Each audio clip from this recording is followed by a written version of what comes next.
नमस्कार दोस्तों, मेरा नाम है राहुल और आप सबका फिर स्वागत है आपका अपने यूट्यूब चैनल टेक चैट पर। इस वीडियो के अंदर हम बात करने वाले हैं आरसीटी 35 मोस्ट इंपोर्टेंट क्वेश्चन जो कि 12 फरवरी 2023 का जो एग्जाम होने वाला है उसके अंदर पूछे जा सकते हैं। तो फटाफट से वीडियो को स्टार्ट करते हैं। मैं आपको ज़्यादा टाइम बर्बाद नहीं करता हूँ। एंड दोस्तों मैं आपको बता दूँ, ये आपकी 6th क्लास होने वाली है, क्योंकि इससे पहले 5 क्लास हमने अपलोड कर दिया। अगर आपने उन क्लासों नहीं देखा तो आप उन क्लासों को देख लेना।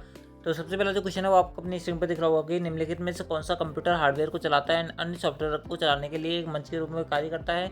तो दोस्तों इसका जो करेक्ट आंसर होगा वो होगा आपका ऑपरेटिंग सिस्टम। और पुराने वाली वीडियो के अंदर भी मैंने आपको ऑपरेटिंग सिस्टम की परिभाषा बताई थी, यानी कि ऑपरेटिंग सिस्टम एक ऐसा मंच होता है जहाँ पर आपके हार्डवेयर एंड जो सॉफ्टवेयर होता है वो सारे रन करते हैं। ठीक है, ऑप्शन ए जो है वो उसका करेक्ट आंसर है। उसके हम बात करें अगले क्वेश्चन की तरफ, तो अगला जो क्वेश्चन है वो आपसे पूछ रहा है सबसे तेज कंप्यूटर कौन सा होता है, यानी इनमें से इन चारों ऑप्शन में से बताना है सबसे तेज यानी सबसे फास्ट कंप्यूटर कौन सा होता है। तो दोस्तों मैं आपको बता दूं, कंप्यूटर के आपके टोटल 4 प्रकार होते हैं। सबसे पहला जो होता है वो आपका होता है सुपर कंप्यूटर, उसके अंदर में होता है आपका मेन फ्रेम कंप्यूटर, उसके अंदर होता है माइक्रो कंप्यूटर, उसके अंदर होता है मिनी कंप्यूटर। तो इसका जो करेक्ट आंसर होगा वो होगा आपका सुपर कंप्यूटर। ऑप्शन डी जो है वो इसका करेक्ट आंसर है। मैं आपको बता दूं सुपर कंप्यूटर का यूज आता है जो आपकी बड़ी बड़ी जो इंडस्ट्री होती है उनके अंदर यूज आता है, जैसे वगैरह के अंदर ही काम आता है। ठीक है, अगला जो क्वेश्चन है वो आपसे पूछ रहा है कि निम्न में से कौन सी मेमोरी प्रति सेकंड कई बार रिफ्रेश होती है। आपको बताना है कि इन चारों में से ऐसी कौन सी मेमोरी है जो प्रति सेकंड कई बार रिफ्रेश होती है। तो इसके अंदर सबसे पहला ऑप्शन दिया है वो आपको दिया है स्टैटिक रैम, उसके अंदर दिया डायनामिक रैम, उसके अंदर दिया ईपी रोम, उसके अंदर दिया रोम। तो इसका जो करेक्ट आंसर होगा वो होगा आपका डायनामिक रैम। दोस्तों मैं आपको बता दूं, रैम के जो है टोटल 2 प्रकार होता है। सबसे पहले बात करें रैम की फुल फॉर्म की, तो रैम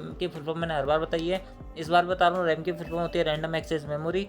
रैम के 2 प्रकार होता है, एक होता है आपका स्टैटिक रैम, उसके अंदर होता है डायनामिक रैम। डायनामिक रैम जो होती है वो आपकी सेकंड कई बार आपकी रिफ्रेश होती है। उसके हम बात करें रोम की, तो रोम की फुल फॉर्म होती है रीड ओनली मेमोरी। एंड दोस्तों इसके 2 प्रकार होते हैं, एक होती है पी रोम, एक होती है ईपी रोम। ठीक है, तो ये आपके रोम के 2 प्रकार होते हैं। एंड दोस्तों ऑप्शन बी जो है वो उस क्वेश्चन का करेक्ट आंसर, आई होप आपको समझ बैठा होगा। अगला जो क्वेश्चन है वो आपसे पूछ रहा है कि निम्न में से कौन सी मेमोरी अस्थिर यानी कि वोलेटाइल प्रकृति की आपको इनमें से बताना है। तो सबसे पहला ऑप्शन दिया है वो आपको दिया है रैम, उसके अंदर दिया है रोम, उसके अंदर दिया है पी रोम, उसके अंदर दिया है ईपी रोम। तो दोस्तों इसके अंदर जो आप यहाँ पे ऑप्शन तीनों देखोगे नीचे के, तो वो आपके रोम के प्रकार है। जैसे मैंने आपको बताया रोम के 2 प्रकार होते हैं, एक पी रोम होता है, एक ईपी रोम होता है। एंड दोस्तों रोम जो होती है वो आपकी नॉन वोलेटाइल मेमोरी होती है, जबकि रैम जो होती है वो आपकी वोलेटाइल मेमोरी होती है। यानी कि ऑप्शन ए जो है वो उसका करेक्ट आंसर है। जिन्होंने भी ऑप्शन ए बताया था उन सबका करेक्ट है। अगला जो क्वेश्चन है वो आपको अपने स्क्रीन पर दिख रहा होगा, निम्न में से कौन सा एप्लीकेशन सॉफ्टवेयर नहीं है। आपको बताना है कौन सा एप्लीकेशन सॉफ्टवेयर इनमें से नहीं है। सबसे पहला जो ऑप्शन दिया है वो आपको दिया है विंडोज़ एक्सपी। तो दोस्तों मैं आपको बता दूं, विंडोज़ एक्सपी जो होता है वो आपकी एक ऑपरेटिंग सिस्टम होता है, ना कि कोई एप्लीकेशन सॉफ्टवेयर होता है।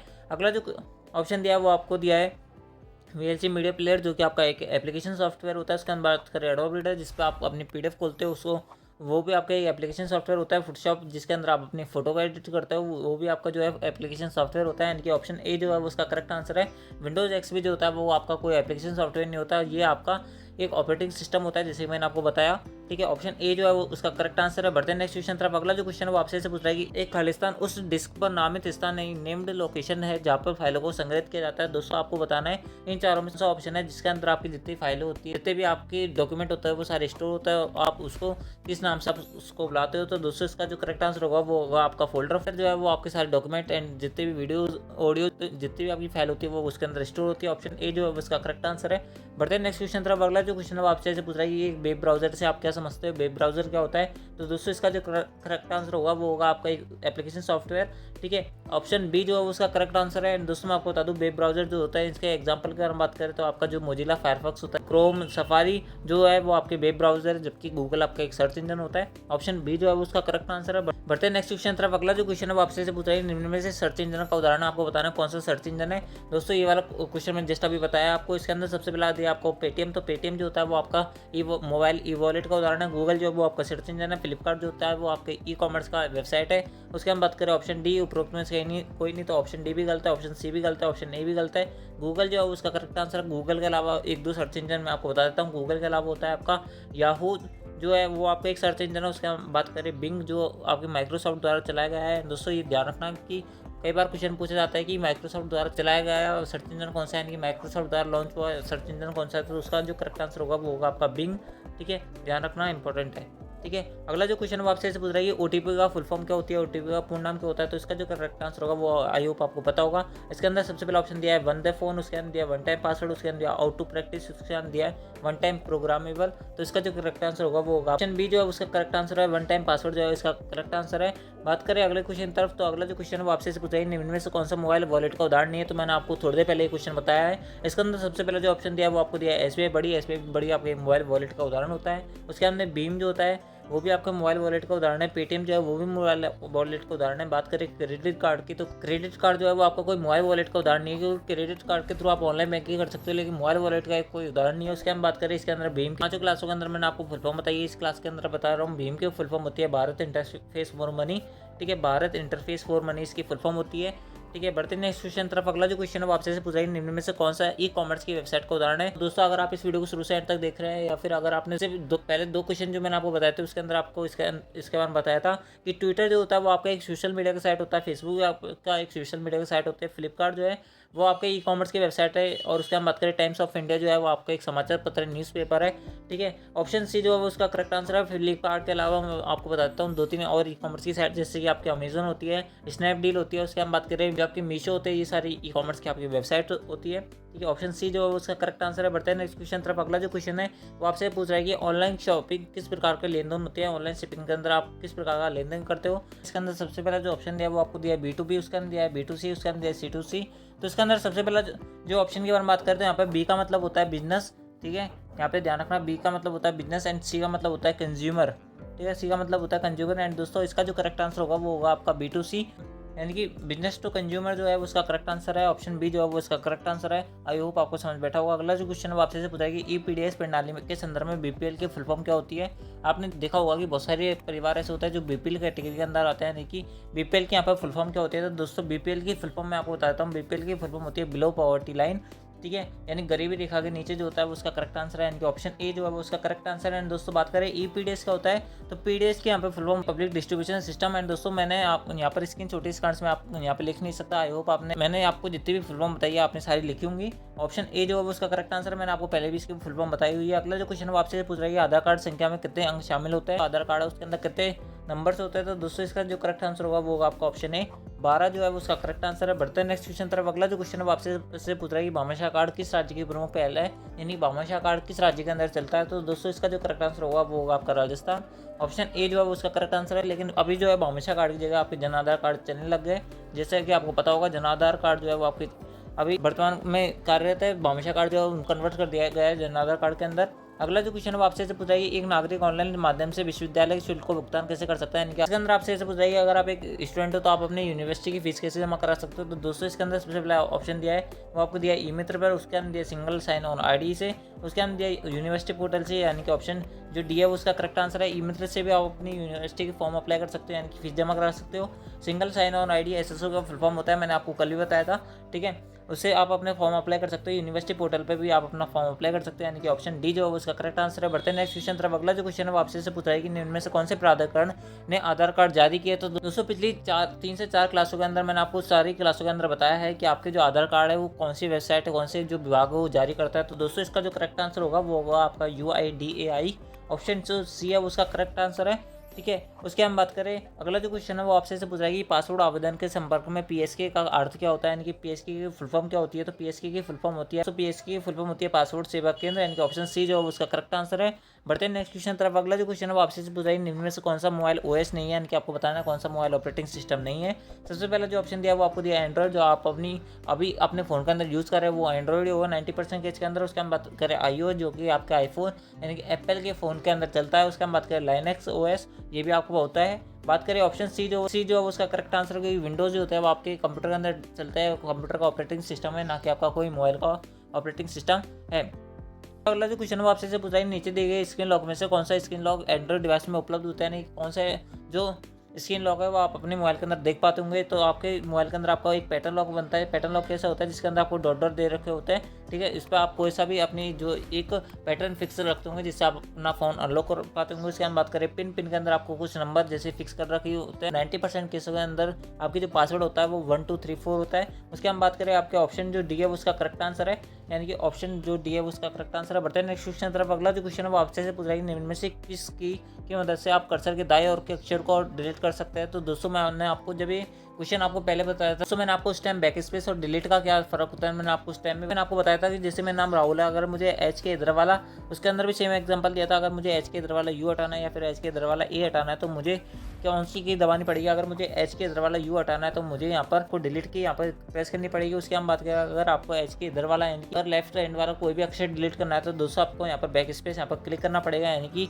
दाएं रुख के अक्षर को मिटाने के लिए आपको डिलीट की दबानी पड़ती है और बाएं रुख के अक्षर को मिटाने के लिए आपको यहाँ पर बैक स्पेस दबाना पड़ता है। यानी कि ऑप्शन जो सी है वो उसका करेक्ट आंसर है। आई होप आपको समझ आया होगा। अगला जो क्वेश्चन है वो आपसे पूछा जाएगी, इनमें से क्या इस्तेमाल कर आप डॉक्यूमेंट को मोड को पोर्ट्रेट से लैंडस्केप बदल सकते हैं। दोस्तों मैंने आपको हर क्लास के अंदर बताया पोर्ट्रेट और लैंडस्केप में क्या फर्क होता है। तो दोस्तों मैं आपको बता दूं, पोर्ट्रेट क्या होता है, जैसे आपका एक कोई पेज है 4 साइज का, अगर वो सीधा है तो वो पोर्ट्रेट कहलाता है। एंड दोस्तों अगर वो आड़ा है कुछ इस प्रकार से है तो वो आपका लैंडस्केप कहलाता है। एंड दोस्तों ये दोनों ही आपके प्रिंट लेआउट व्यू होते हैं। यानी कि ऑप्शन जो बी है उसका करेक्ट आंसर है। हेडर एंड फुटर मैं आपको बताता हूँ क्या होता है। हेडर फुटर क्या होता है, जैसे आपका कोई पेज है उसके अंदर अगर आप यहाँ पे कोई ब्रांडिंग करना चाहते हो या फिर कोई कंपनी का नाम लिखना चाहते हो तो दोस्तों आप यहाँ पे हेडर लिखते हो, यानी कि सबसे ऊँचे जो होता है वो हेडर होता है। एंड दोस्तों बात करें यहाँ पे जो सबसे नीचे अपनी ब्रांडिंग करते हैं पेज नंबर जो भी लिखते हैं वो आपका फुटर होता है। ठीक है, इस प्रकार से आपका हेडर और फुटर चलता है। अगला जो क्वेश्चन है वो आपसे पूछ रहा है कि वर्कशीट के एक स्थान से फॉर्मेटिंग को कॉपी करके किसी दूसरे स्थान पर फॉर्मेटिंग अप्लाई करने के लिए आप कौन सी स्टेप आपको यहाँ पर फॉलो करनी पड़ेगी। तो इसके अंदर सबसे पहला जो ऑप्शन दिया है वो आपको दिया है होम, उसके अंदर आपको कॉपी एंड होम पे जाना पड़ेगा, उसके अंदर पेस्ट करना पड़ेगा।